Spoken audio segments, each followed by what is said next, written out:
What's up, everybody? I'm Ryan Thomas. Welcome to the Thomas Take Sports Podcast. I'm your host, bringing you another edition of the Thomas Take Sports Podcast. I'm very excited to give you guys this edition of the show. I'm going to talk about, last but not least, the Buffalo Bills, of course. That's our team, my team, your team. I'm going to talk about that. The team has made a few signings over the course of the last few days. Philly Brown wants to be known as Corey Brown, wide receiver for Carolina last year. There's a connection there with Sean McDermott. And then you have Butler coming over from the San Diego Chargers, bounced around a couple times, the wide receiver. Kind of a reserve-type wide receiver. Two depth moves for a position that is lacking depth on the Buffalo Bills roster. And then you have, the obvious biggest news of the Buffalo Bills offseason. That is Tyrod Taylor agreeing to a restructured contract. And when I first heard the contract, it was 2 years, $30 million, $15 million 1 year, X amount the next year. And I thought, that's interesting. I thought it was just, a simple 2-year deal. But obviously, more comes out as time passes, and I thought actually it would be a $10 million deal for the first year, and then, maybe, some sort of incentive-laden second-year deal as well. You never know the real structure of the contracts until the team releases it. And the team did, and in an article written on BuffaloRumblings.com, which is a site that is a well-known Buffalo Bills fan site, Dan Lavoie wrote an article stating that Tyrod Taylor's contract is a bridge deal. And I know a few of the writers for the site, as I followed it for quite some time. And I talked to Dan, not Dan Lavoie, the writer, but a friend of mine, Dan, about the contract. And Dan, and this isn't Dan Schultz, this is another Dan that I know, Dan told me that it is a bridge contract, without a doubt. And I knew it was a bridge contract, being that it was a 2-year deal, but the way I read it is the 2-year contract, which is 2017, is essentially a 1-year deal. If Tyrod does not play up to par, if he has a down year, this could be a situation where both parties could move on. The 2018 contract, Dan Lavoie from Buffalo Rumblings wrote, it's the 2018 contract that suggests that both parties are looking to move on after the 2017 season. After the 2017 season, Taylor has an $18.1 million cap number in 2018, but much of that can be avoided if he's cut.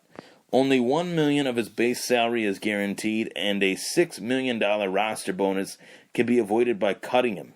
He would also trigger dead money from his signing bonus, but thanks to reductions on that front, it would only cost $5.6 million or $1.4 million if he were designated a post-June cut.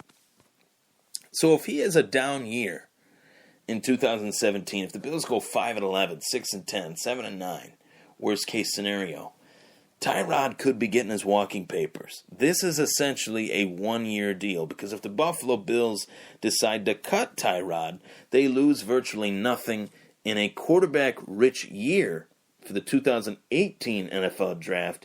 That would be a draft in which Buffalo would be able to zero in on finally, hopefully, their franchise quarterback of the future, as they would think at that time.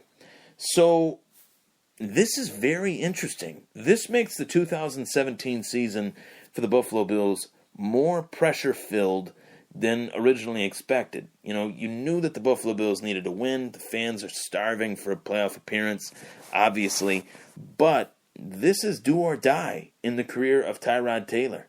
The fact that he took the pay cut, I originally thought it was the best move for his career to come back to Buffalo, to play with the players like Sammy Watkins and LaShawn McCoy, to continue his trajectory in his career with the Bills. But I don't know if that was the best decision for Tyrod to stay with the Bills and take this contract, because essentially it's a 1-year prove-it deal once again because Buffalo feels he didn't prove it enough in 2016.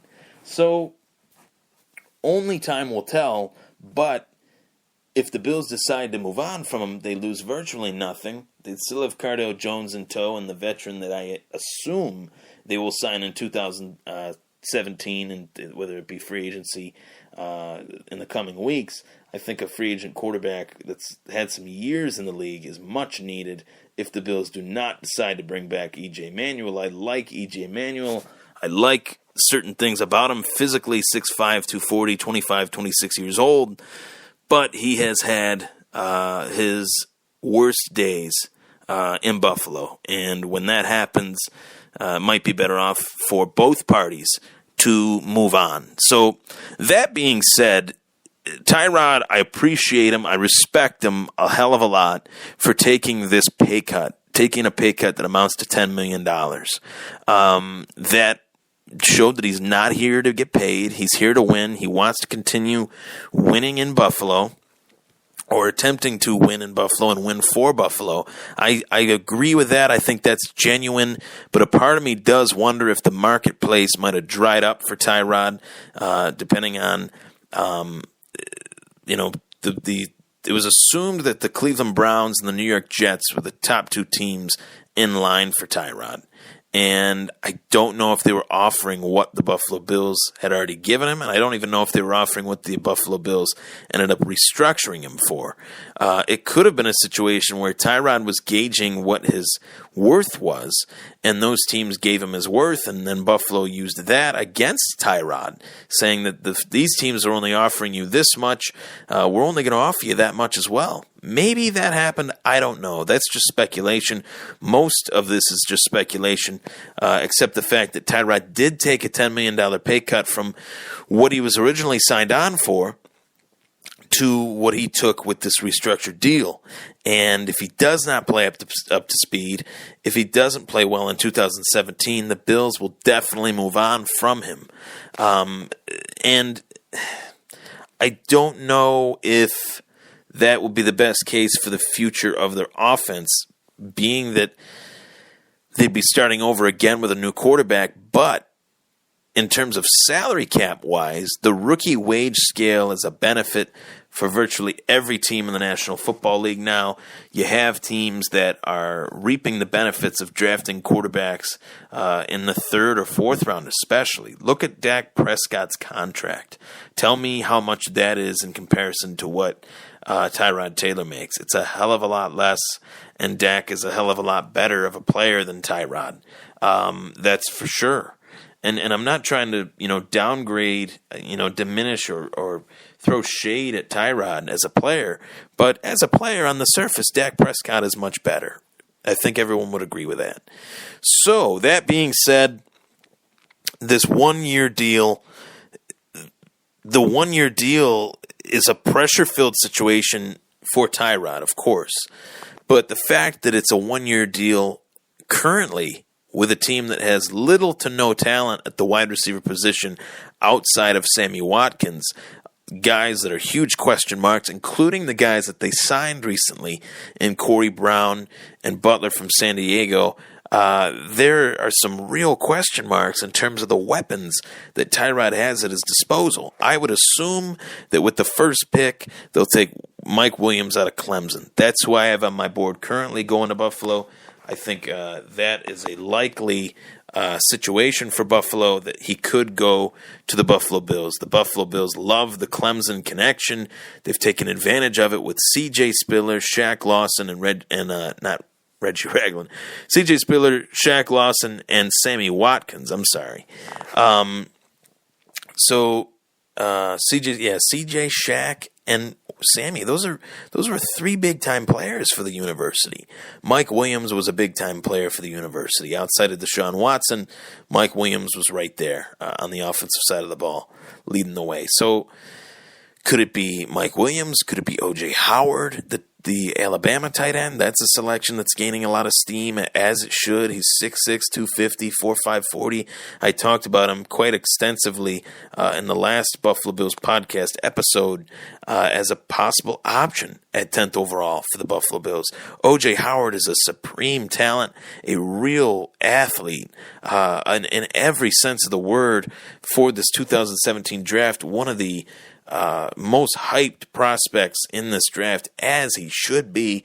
I think he actually could surpass his level of success in college. I actually don't even think he reached the cusp of his potential at Alabama, and that is the consensus with O.J. Howard.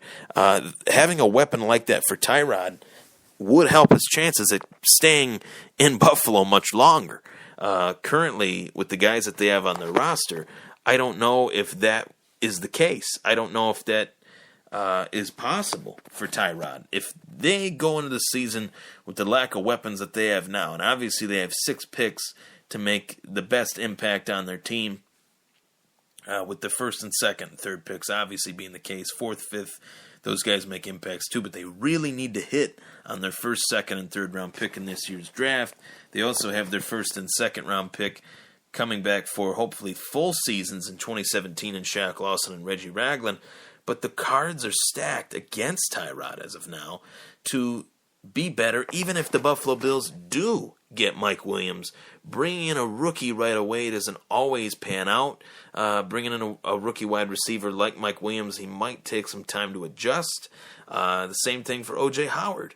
So there's really no guarantee as far as Tyrod being better in 2017. He's got a coordinator on his side that he has worked with before, but it is still a change of pace from the offense that they competed with last year.